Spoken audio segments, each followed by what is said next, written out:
Esse conteúdo da própria físico-química é um conteúdo mais complexo mesmo, envolve mais cálculos, né? Tanto é que é a química que o pessoal mais tem medo. Só que aí depende. Quem gosta de cálculo, quem tem mais facilidade com exatas, adora. E aí quando chega na orgânica já tem mais dificuldade. Então assim, mesmo na química a gente tem disciplinas que são muito distintas.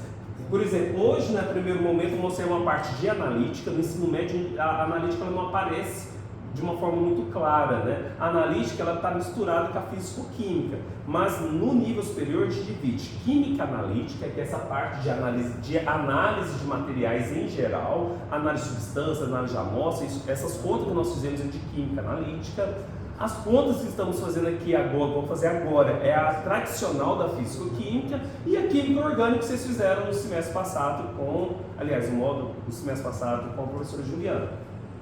Cada pessoa, né, mesmo sendo químico, vai ter mais habilidade para uma ou outra. E é por isso que quando a gente escolhe, por exemplo, vai dar continuidade no estudo, vai fazer mestrado, doutorado, a gente escolhe uma área. Então você faz mestrado em físico-química, ou mestrado em orgânica, ou mestrado em analítica, e além de outras, né, pode fazer mestrado em materiais, né, que é na parte de polímeros, materiais cerâmicos, materiais metálicos, pode fazer inúmeros tipos de possibilidades, né? Outros vão fazer na parte de produção, outros vão fazer na parte analítica, mas a química tradicional mesmo, que geralmente a gente escolhe, a gente opta quando vai fazer mestrado e doutorado, é química analítica, química orgânica, química inorgânica e físico-química. Essas são as químicas básicas tradicionais. Aí tem o pessoal que vai para a educação, que faz mestrado em educação, então são várias as possibilidades. Então aqui nós vamos estudar um pouquinho sobre calorimetria. Eu estava procurando os pincéis novos, aí eu vi que estava ali do lado. Gente, eu peguei o pincel agora, já estava ruim, porque estava do outro lado da pasta. Aí eu peguei esse preto que eu achei que ia ficar melhor para a filmagem. Então na parte de calorimetria, que é a apostila número 4 de vocês, então vocês viram que a A1, a 2 e a 3 vai falar sobre algarismos significativos, vai falar sobre gráficos, vocês vão assistir o vídeo, né, que está lá postado. Precisando de ajuda, pode entrar em contato comigo, com o Túlio, com a Rita, né, que é a tutora aqui do polo de vocês. Então na parte de calorimetria nós fizemos nosso primeiro experimento, eu vou precisar do dado de vocês. Tá? Então no nosso primeiro experimento nós tivemos a água fria e a água quente. Só para fins de análise. Então a gente percebeu que na água fria, qual foi a variação de temperatura? A variação de temperatura 1 foi a temperatura final menos a temperatura 1.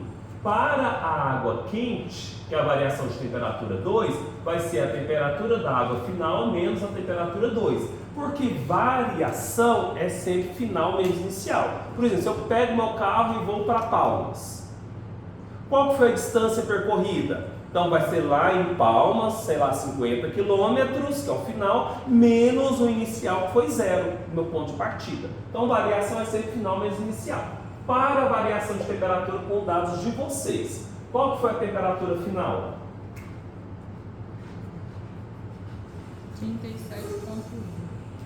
37,1. E qual foi a temperatura inicial, aquela da água da fria? 25,1. 25,4? 25 não, 25,4 acho que foi do outro experimento. Sim. Do primeiro acho que foi outro. 25,1. 25,1. Certo. E para a água quente, nós tivemos a final, que é 37,1. E qual foi a temperatura da água quente? 50,1 da água quente. Do experimento 1, acho que foi 49,9. Dá uma olhada na primeira folha. Aqui, ó. 51,1. Aqui, essa daqui, ó, 51,1, que é a temperatura T2. Então nós tivemos essas duas variações de temperatura. Então fazendo as contas, nós temos as variações aqui. Variação de temperatura 1 vai ser igual a 37,1 menos 25,1 igual a 12 Exatamente. E a variação de temperatura 2 vai ser igual a 37,1 menos 51,1. Gente, olha que engraçado, deu tudo valores exatos. Menos 14 graus Celsius. Certo? Agora nós vamos determinar o calor. A água fria, ela recebeu calor. Certo? Ela estava fria, então ela ganhou calor. Então eu vou colocar aqui, calor recebido.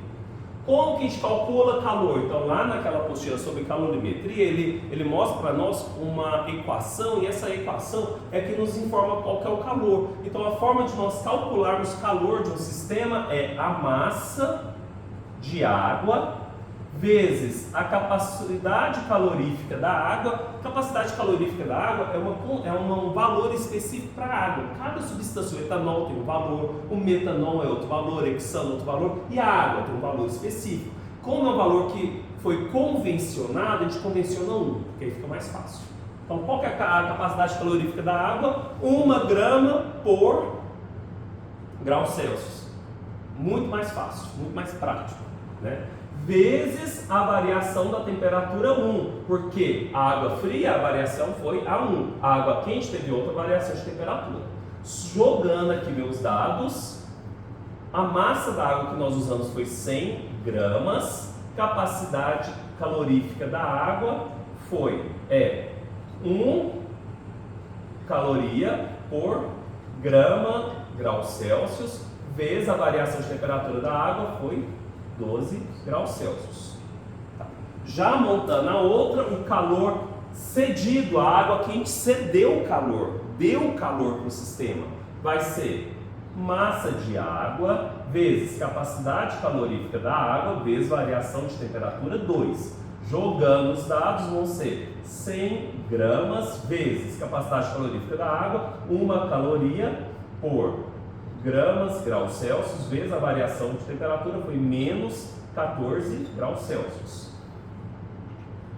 Eu posso vir aqui e cancelar grama com gramas, grau Celsius com grau Celsius, gramas com grama, grau Celsius, grau Celsius. E a nossa resposta vai ser em calorias. Então, o calor recebido vai ser o quê?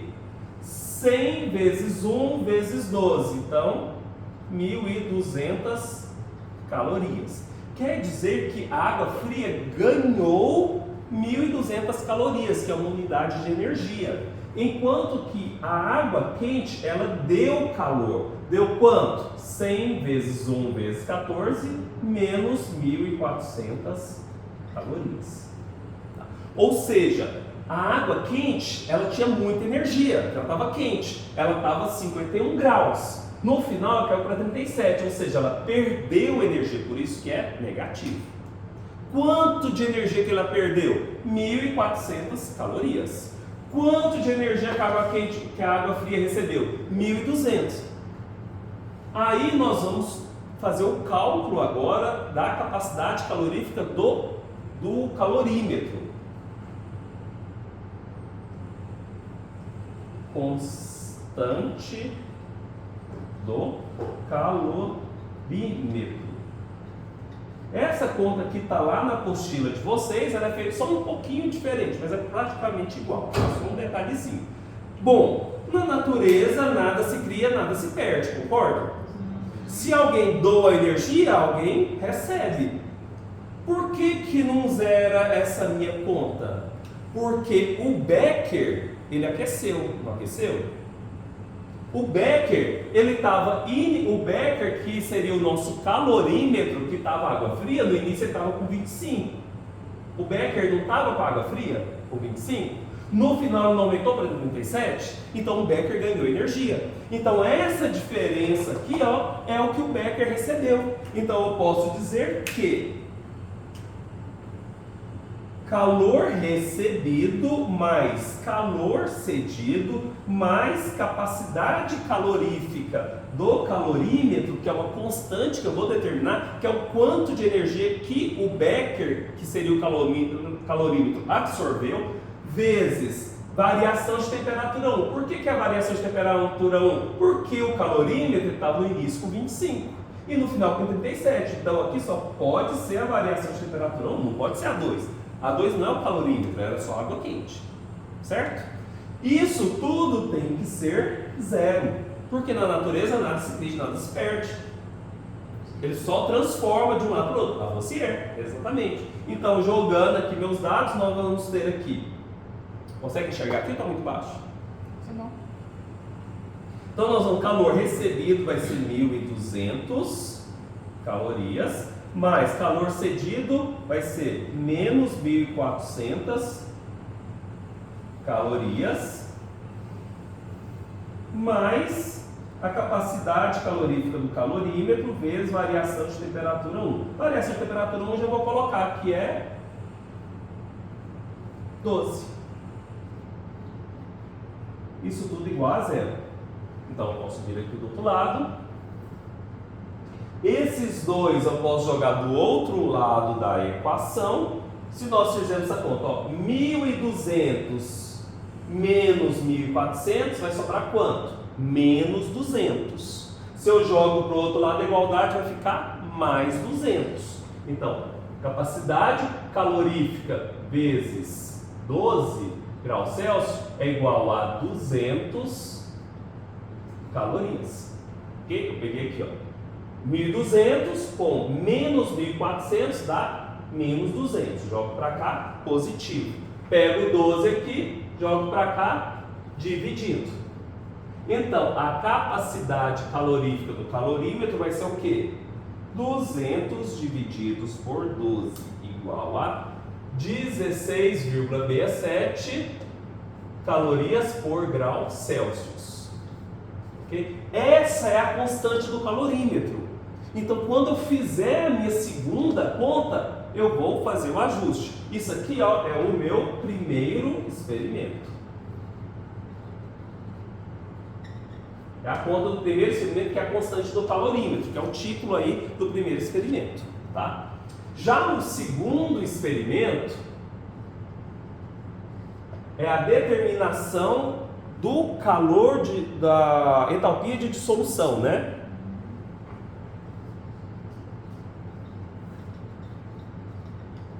Da entalpia de dissolução. Então, a entalpia de dissolução. O que nós vamos perceber aqui na entalpia da dissolução? Então, delta H, entalpia de dissolução, vai ser igual ao quê?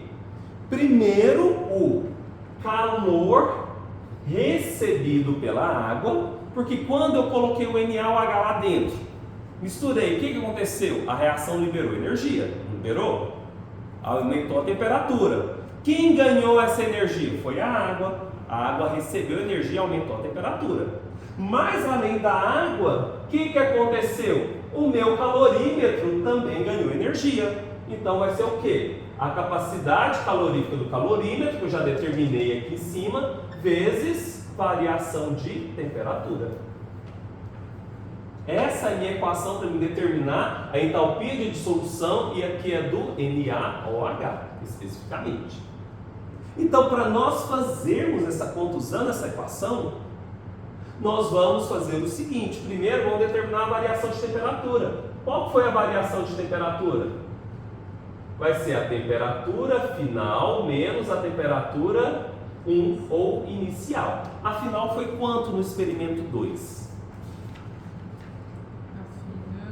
P2, né? Isso. 29,3. 29,3 menos a inicial, a água fria. 25,4. 25,4. Fazendo aqui as contas, variação da temperatura vai ser igual a 29,3 menos 25,4, igual a 3,9 graus Celsius. Então essa é a variação de temperatura. Agora é só jogar os meus dados aqui. Então a entalpia de dissolução vai ser igual ao calor recebido. Como eu determino o calor recebido? Igualzinho aqui, ó. Vai ser massa de água, porque a água que recebeu esse calor, capacidade calorífica da água vezes variação da temperatura. Então foi isso daqui, mais a capacidade calorífica aqui, vezes variação de temperatura também. Agora, substituindo os dados, nós vamos ter massa de água, 100 gramas, capacidade calorífica da água, 1 caloria por grama, graus Celsius, variação de temperatura, 3,9 graus Celsius. Mais capacidade calorífica do calorímetro, nós determinamos aqui em cima, 16,67 vezes a variação de temperatura, que é 3,9. Não coloquei as unidades aqui, embora elas se cancelam, só para economizar espaço, tá? Para a gente usar o lado de cá. Então, variação de temperatura vai ser... A variação de temperatura tem que ser sempre calorias, né? Então, como eu tinha mostrado anteriormente, a gente cancela grama, grama, grau Celsius, sobra calorias. Aqui, ó, eu tenho calorias por grau Celsius, caloria por grau Celsius. Cancela com esse grau Celsius, vai sobrar só calorias também, ok? Só para vocês visualizarem. E agora é só fazer a nossa conta, ó. De cá, 3,9 vezes 100, 390, mais o de cá, 16,67. 65.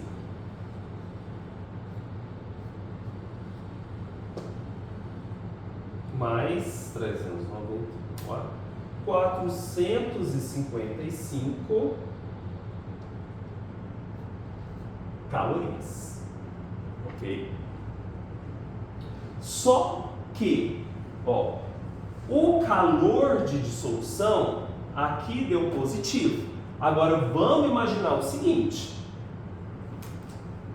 isso daqui foi a água que ganhou, isso aqui foi o calorímetro que ganhou, positivo. Mas e a reação? Quando eu coloco NaOH, o NaOH ele perdeu, ele ficou negativo. Ele perdeu, ficou negativo porque ele deu energia para a água que aqueceu. Então, na verdade, essa reação é uma reação exotérmica, liberando energia, mas a reação aqui, ó, ΔH de dissolução do NaOH vai ser o que? Negativo, menos 455 calorias. Por que é negativo? A água ganhou energia, o calorímetro ganhou energia. Quem que deu energia para ele? Foi a reação, foi o NaOH. Então, o NaOH perdeu, por isso que ele está negativo. Certo? É igual quando eu falo aqui, ó, a água fria. A água fria, ela recebeu, ela ganhou, aumentou. Aqui, perdeu, ficou negativo. O NaOH, na verdade, ele perdeu, por isso que ele é negativo. Certo? Só que isso daqui, ó, essa quantidade que foi perdida está relacionada ao quê? Com as 2 gramas. Isso aqui é para 2 gramas. Não foi isso daqui que eu adicionei lá no vidro de relógio, que eu joguei lá dentro do Becker e aqueceu, então foi só 2 gramas. Mas quando eu trago as relações tabeladas, nós relacionamos com mols. Então tem que converter isso aqui para mols. Eu sei que a massa molecular do NaOH é igual a 40 gramas, como eu falei anteriormente. Então, 2 gramas vai liberar o quê? Menos 455 calorias. E as 40 gramas, se eu considerar agora 1 mol, para cada 1 mol de NaOH, vai liberar quanto de energia? X. X igual a...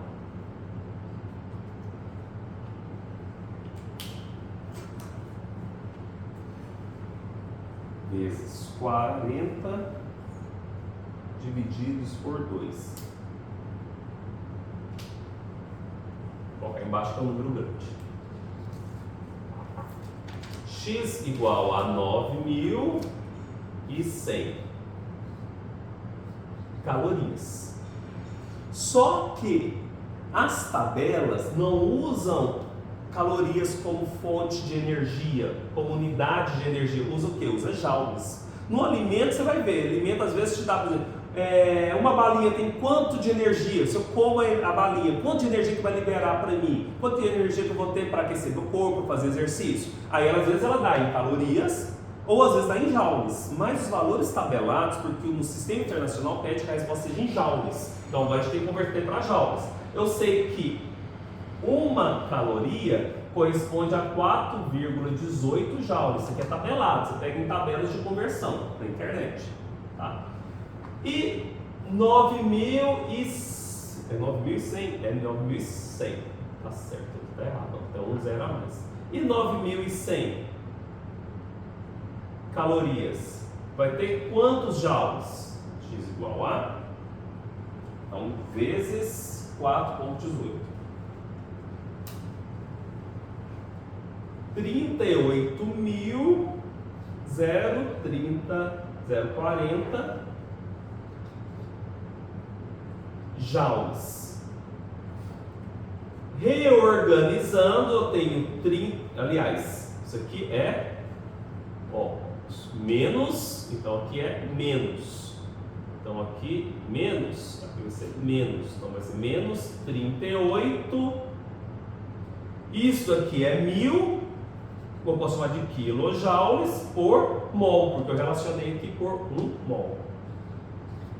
Então o valor que nós obtivemos foi menos 38 quilojoules. E o tabelado lá era menos 43 quilojoules por mol. Lembrando que o nosso sistema a gente não teve muito controle, e como até a Rita lembrou, quando a gente pega a espátula fria, mistura lá, a gente está aquecendo a espátula, a gente está perdendo para o ambiente que tem o ar-condicionado, então a gente tem essas variações, tá? Mas os valores foram próximos, né?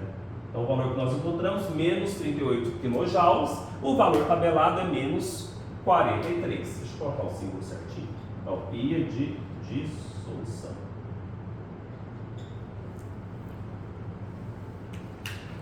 Tudo bem?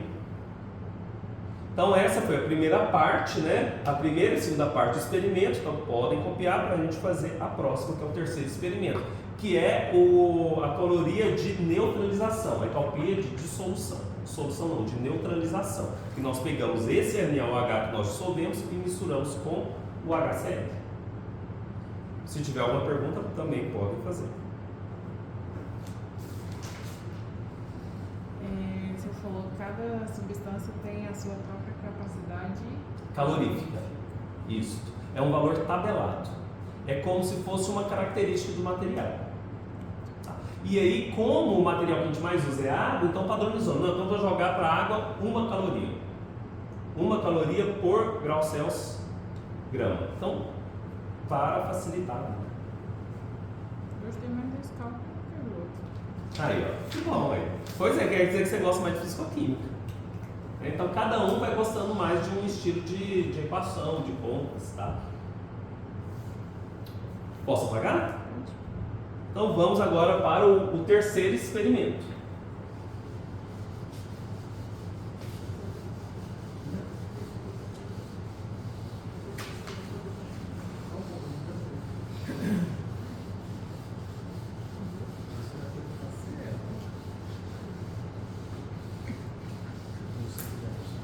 Então, já o terceiro experimento,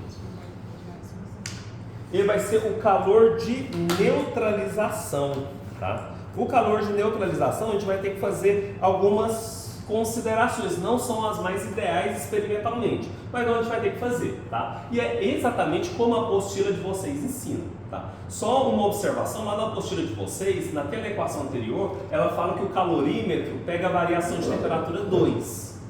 Então é um erro da apostila na resolução, porque na parte conceitual ela explica certo. E é claro que vai ser 1, porque o calorímetro está com a água lá a 25 graus Celsius. Ela não está com a água a 50 graus. Então não tem como ser A2, tem que ser A1 mesmo, até de uma forma lógica, né? A gente consegue perceber isso. Então agora no terceiro experimento, Nós vamos falar agora de entalpia de neutralização. Nós fizemos a primeira solução, que é NaOH. Se nós fizéssemos as contas, seria 0,5 mols por litros, tá? Essa reação, nós reagimos ela com HCl, que é a segunda reação, também 0,5 mols por litros. Nessa reação, nós vamos ter uma neutralização, onde o Na- vai estar com o cloro menos mais a água. E as proporções são 1 para 1 para 1 e para 1. Ok? Uma reação simples de neutralização. Então, isso que nós fizemos. E para fazer as contas, nós vamos determinar primeiro a variação de temperatura. Só que para a gente fazer a variação de temperatura, a gente tem que considerar a temperatura inicial. Então, a temperatura inicial vai ser igual à temperatura do NaOH mais a temperatura do HCl. Divididos por 2. Ou seja, eu vou fazer uma média das temperaturas iniciais. O ideal é que elas fossem mais próximas possível, mas não é paciência. Tá? Então, a temperatura do NaOH no experimento 3, qual foi a que vocês encontraram? A inicial? É porque na inicial tem uma que é do hidróxido de sódio e tem outra do HCl. O hidróxido de sódio, eu acho que estava tipo 26, 27, 28, acho que 28. Não, olha aí, o que vocês marcaram? Lá no experimento 3, você tem a temperatura do NaOH e a temperatura do HCl. Dá uma olhada aí. Jogado HCl. Isso. 26,3. Ó, então HCl, 26,3 e do NaOH? 28,5. Isso. Divididos por 2, então a temperatura inicial vai ser a média das duas águas. O ideal é que as duas soluções, o ideal é que elas estivessem com... Tá gravando? Tá, né? O ideal é que elas estivessem com a mesma temperatura, mas como a gente não tem tempo de ficar esperando elas entrarem em equilíbrio, nós fizemos e agora vamos fazer a média, 26,3 divididos por 2 deu 27,4. Fazendo agora a variação da temperatura, vai ser então temperatura final menos temperatura inicial. Qual foi a temperatura final? Depois que eu misturei as duas, que entrou em equilíbrio? 30,2. 30,2 menos a inicial, 27,4. Então a variação de temperatura vai ser igual a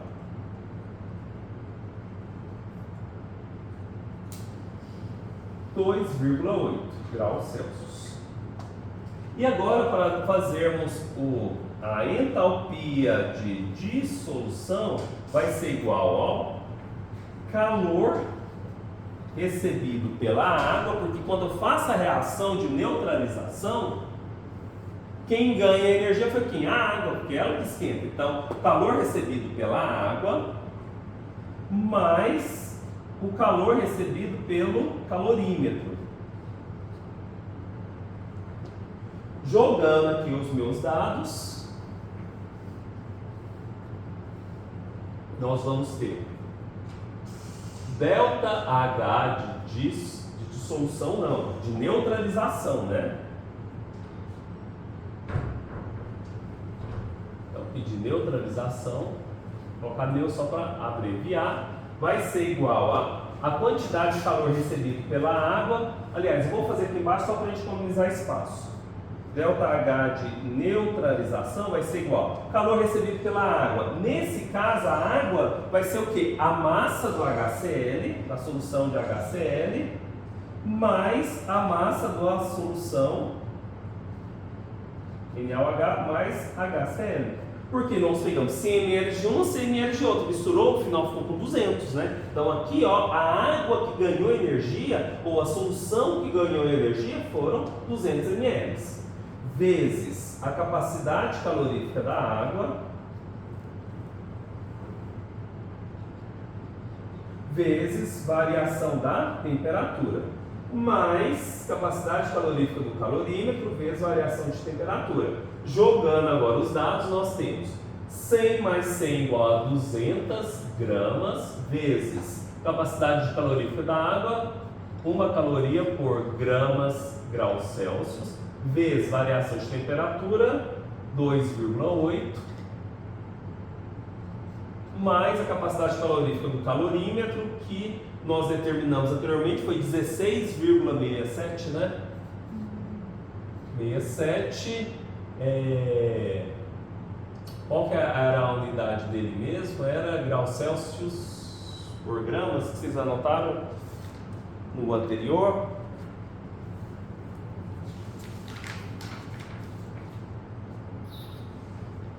Vezes aqui a temperatura, que é 2,8 graus Celsius. Então aqui é calorias por graus Celsius. Então nós vamos cancelar as unidades. Gramas com gramas, graus Celsius com graus Celsius, graus Celsius com graus Celsius. Sobra tudo caloria.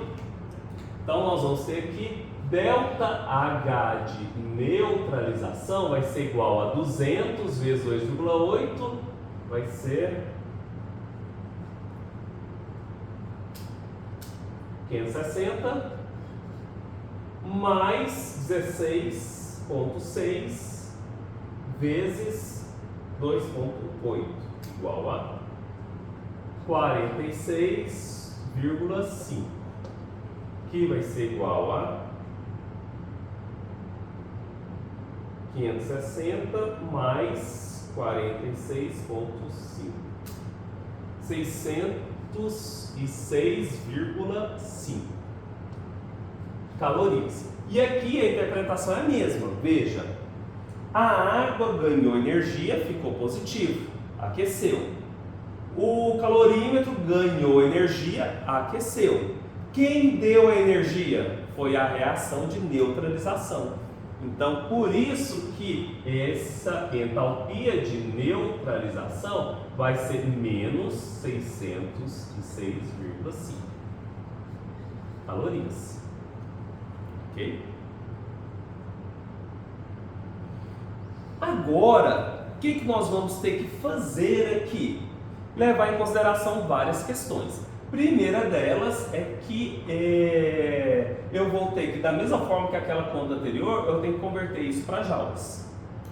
E o segundo é que essa entalpia, ela está para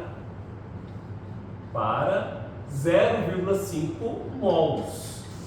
A minha solução que eu usei foi 0,5 mols. E 0,5 mols, vou colocar aqui, ó, por 100 ml. Então, cada 100 ml tinha 0,5 mols. Então, veja, aqui ó, a gente vai ter que fazer alguns ajustes para poder relacionar com o material que foi formado. Então, veja, isso aqui tudo eu tenho que relacionar. Então, olha, quando eu fiz o experimento, eu usei uma solução 0,5 mols por litro e tinha 100 ml dela. Aqui também 100 ml dela. Então, isso aqui eu tenho que levar em consideração, porque eu quero relacionar isso não por 0,5 mols, mas por 1 mol. Então, isso eu tenho que deixar claro para mim poder manter a minha constante. Porque quando eu trago de qualquer entalpia, seja ela qual for, vai ser o quê? Joules por mols. Então tem que deixar sempre em termos de joules por mol. Isso aqui é o padrão que nós precisamos chegar. Certo? Então agora nós vamos ter que levar em consideração. Essa conta aqui, como eu falei para vocês, a terceira, não se preocupem, isso não vai cair em nenhuma prova, é muito mais para vocês conhecerem e vocês saberem. Mesmo que vocês pesquisem isso na internet, vocês não vão encontrar, porque acaba que é uma conta um pouco mais complexa, mas como estava no roteiro de aula, é importante para vocês conhecerem. Tá? Então o que eu quero dizer é que não se preocupem muito com isso, só procure acompanhar as contas, cada um dos passos. Tá? Então nós vamos dizer o seguinte, ó. Eu tenho 0,5 mols em 100 ml, vai ter isso. Mas eu não quero saber para 0,5, eu quero saber para 1 mol. Então, esses ajustes eu vou precisar de fazer aqui agora, certo? Então vamos lá. Eu tenho, para mim ter uma relação em mol por litro, ou seja, por 1 mol, eu vou ter que fazer esses ajustes. E aí esses ajustes eles vão poder começar tanto com esse valor que é o de 0,5 ou quanto com esse valor de 0,100. Então vamos fazer esses ajustes. Primeiro deles, se a minha solução é 0,5 mols por litro, essa minha solução aqui, ó, 0,5 mols por litro, essa solução que eu utilizei aqui, ó, em 100 ml vai ter quantos mols? A minha solução é 0,5 mol por litro, mas eu usei só 100. Então em 100 vai ter quantos mols? X. Então, eu achei uns pincéis novos, mas também já está acabando. Vai ser quanto? Então vamos fazer aqui minhas contas, ó. 0,5 vezes 100 divididos por 1000 igual a 0,05 mols. Ok? Tá, primeira questão é essa. Então, 0,05. Isso significa que em 0,05, deixa eu ver aqui, 0,05 mols, eu tenho essa quantidade de energia, que é menos 606,5 calorias. Mas eu quero saber isso para 1 mol, para mim ter um padrão, que é 1 mol. Vai ser quanto? X. X igual a... Então, fazendo as continhas, nós vamos ter 1 vezes menos 606,5 divididos por 0,05 igual a 12.130, menos 12.130 calorias. Agora sim está calorias por mols, porque eu relacionei, ó. Agora está por 1 mol, tem isso daqui. Tá, ótimo. Só que eu não posso deixar isso aqui em calorias. Eu sei que uma caloria corresponde a 418 joules. E menos 12.130 calorias vai corresponder a quantos joules? X. X igual a, então, 12.130 vezes 4,18 igual a 50.703 joules por mol. Para facilitar, ΔH de neutralização vai ser igual a 50, desculpa, que é tudo negativo, menos 50,7 quilojoules por mols. Isso daqui é a constante de neutralização da reação de NaOH com HCl. Aqui finalizamos. Então, essas contas ela vai trazer um outro padrão, porque os ΔH de dissolução, de formação, de neutralização, de reação, são valores tabelados, ou seja, em laboratório nós fazemos a reação e o quanto que vai dar. Então, nós determinamos aqui. Esses valores aqui é o que vão ser reutilizados na lei de Hess. Então, a lei de Hess ela vai ser utilizada para calcular o quanto de energia determinados processos acontecem. Quanto de energia que eu tenho que fornecer ou tanto de energia que eu tenho que retirar. Por exemplo, se eu vou produzir qualquer material, eu vou ter reações. E aí a lei de Hess fala para nós que nós podemos fazer as contas a partir desses valores tabelados, levando em consideração que a entalpia final vai ser a somatória dos produtos menos a somatória dos reagentes. Em outras palavras, variação é o final menos inicial. Então, por exemplo, se eu tenho uma reação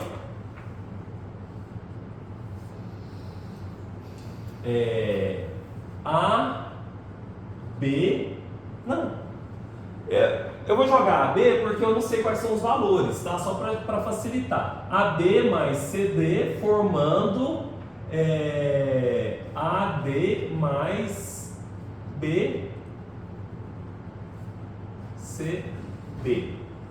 Isso significa que o ΔH desta reação vai ser igual à somatória dos produtos menos a somatória dos reagentes. Aí você vai pegar aqui, ó. Isso às vezes pode acontecer em várias etapas, você vai acabar somando cada uma delas. Então, ΔH da reação vai ser igual a, por exemplo, a entalpia de AD mais entalpia de CB menos a entalpia de AB mais entalpia de CD. CD não, CD.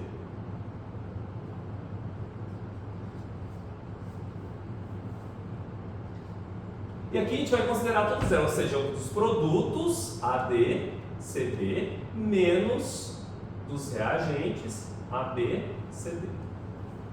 E aí você pode fazer, tem várias formas, por exemplo, dá para fazer isso com relação à própria reação de dissolução. Se eu fizesse uma reação de dissolução onde eu tenho HCl e vai vir aqui e vai formar H mais Cl menos. E aí dá para você fazer da mesma forma. Aí a entalpia desse, aí a gente vai avaliar da mesma forma, produto menos reagentes. E aí você tem várias equações. Aquela relação que eu tinha mostrado anteriormente para vocês é meio que uma lei de Hess. Só que a lei de Hess ela traz em outras relações também. Isso aqui é só uma equação geral. Tá?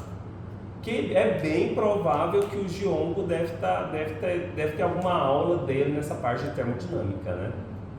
É bem provável que tenha essas aulas lá com ele. Certinho? O nosso foco maior é só na parte experimental. Certinho? Então, com relação a esses cálculos aqui, né, que são o referente à nossa aula, se tiver alguma questão. Se não, estão liberados. Deixa eu tirar aqui.